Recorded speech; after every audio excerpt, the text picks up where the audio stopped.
दोस्तों, आज की कहानी है। कमरे की लाइट जाते ही जब पत्नी ने पति के सामने एक दूसरे के साथ करने लगी रोमांस। कहानी पसंद आए तो वीडियो को लाइक और सब्सक्राइब जरूर करना। एक रात को मैं अपनी सहकर्मी साक्षी के घर भोजन पर आमंत्रित थी। पति पत्नी दोनों ने बहुत आग्रह किया था, तभी हमने हाँ कर दी थी। साक्षी के घर पहुंची। उनका बड़ा सा ड्राइंग रूम रोशनी में नहाया हुआ था। साक्षी ने सोफे पर बैठे अपने पति के मित्र आनंद जी से हमारा परिचय कराया। साक्षी के पति सुमित भी आ गए। हम लोग सोफे पर बैठ गए थे। कुछ देर सिर्फ गप्पे मारी। साक्षी के पति ने इतने बढ़िया और मज़ेदार जोक सुनाए कि हम लोग टेलीविज़न पर आने वाले घिसे पिटे जोक्स भूल गए थे। तय हुआ कि महीने में एक बार किसी न किसी के घर पर बैठक किया करेंगे। हंसी का दौर थमा। भूख बहुत जोर से लग रही थी। रूम के एक हिस्से में ही डाइनिंग टेबल थी। टेबल खाना खाने से पहले ही तैयार थी और हेडकेस में खाना टेबल पर लगा हुआ था।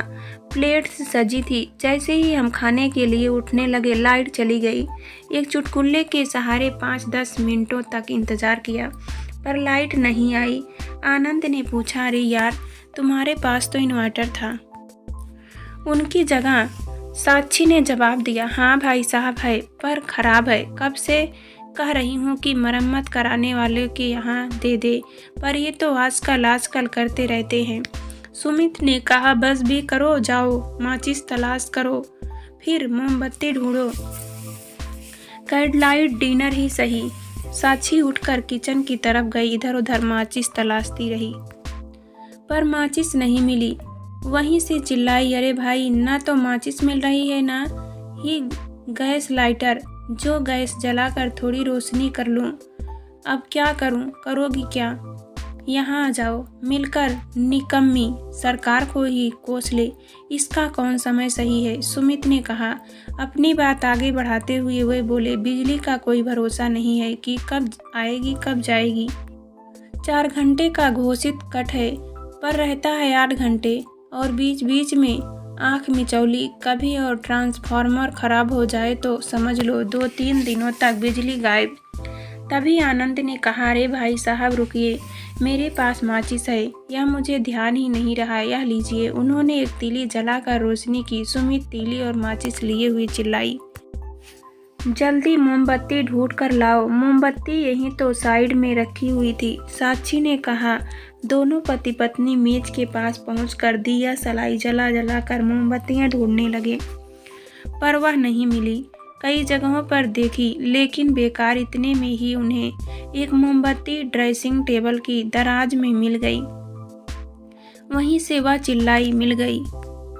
जब काफी देर तक मोमबत्ती नहीं जली तो आनंद ने पूछा, क्या हुआ? मोमबत्ती क्यों नहीं जलाते?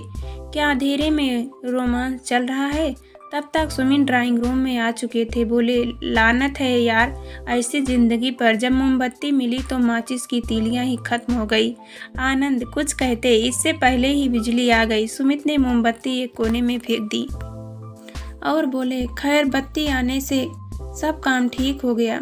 मौके की नजाकत पर आनंद ने एक जोक और मारा तो सब खिलखिला उठे। प्रसन्नचित्त सबने भोजन किया। थोड़ी देर में साक्षी फ्रिज में से 4 बाउल्स निकाल कर लाई। सभी लोग खीर खाने लगे तो मैंने कहा, अरे भाई साहब, मीठी खीर के साथ एक बात कहूँ, आप बुरा तो नहीं मानेंगे?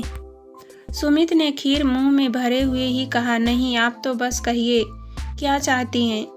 मैंने कहा, अभी आप सरकार को उसकी बदइंतजामी के लिए कोस रहे थे। मैं सरकार की पसधर नहीं हूँ, फिर भी क्षमा प्रार्थना के साथ कहती हूँ कि जब आपने इस छोटे से परिवार में इतनी अव्यवस्था है, आपको पता नहीं कि माचिस कहाँ रखी है, मोमबत्ती कहाँ पर है, तो इतने बड़े प्रदेश का भार उठाने वाली सरकार को क्यों कोसते हैं? जिले के ट्रांसफार्मर के शीघ्र न ठीक होने की शिकायत तो आप करते हैं, पर घर पर रखे इन्वर्टर की आप समय से मरम्मत नहीं करवाते। कभी सोचा था कि ट्रांसफार्मर के फूंक जाने के कई कारणों से एक प्रमुख कारण उस पर अधिक लोड होना है। आपके इस रूम में ज़रूरत से ज़्यादा बल्ब लगे हैं। अच्छा हो पहले हम अपने घर की व्यवस्था ठीक कर ले, फिर किसी और को उसकी व्यवस्था के लिए कोसे। मेरी बात बुरी लगे तो माफ़ कर दीजिएगा। आनंद ने ताली बजाते हुए कहा। दोस्तों, हास्य के बीच आज का यह सबसे गहरा व्यंग। चलो अब मीटिंग बर्खास्त होती है।